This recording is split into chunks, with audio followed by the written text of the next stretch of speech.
Hi guys, আমি আবারও এসে গেছি তোমাদের মাঝে ছোট্ট একটা ভিডিও নিয়ে।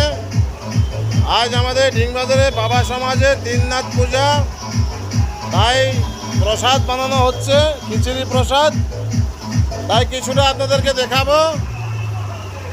আগে আরও হয়েছে, এখনও চলছে, আরও চলবে।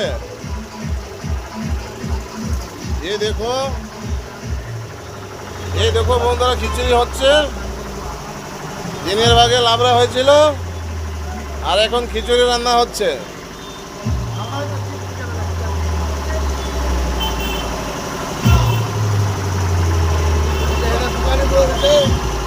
এই দেখুন, 20 কড়াইয়ের মতন খিচুড়ি নেমে গেছে, আরো 10-12 কড়াই নামবে। আর অল্প সময় পরে আমাদের দীননাথ পূজা আরম্ভ হয়ে যাবে। সেই ভিডিও আপনাদেরকে দেখাবো। আপনারা দয়া করে আমার পেজটাকে ফলো করবেন, সাবস্ক্রাইব করবেন, লাইক করবেন এবং শেয়ার করবেন। কমেন্ট বক্সে আপনারা হর হর মহাদেব লিখতে ভুলবেন না। ধন্যবাদ। জয় ভোলেনাথ।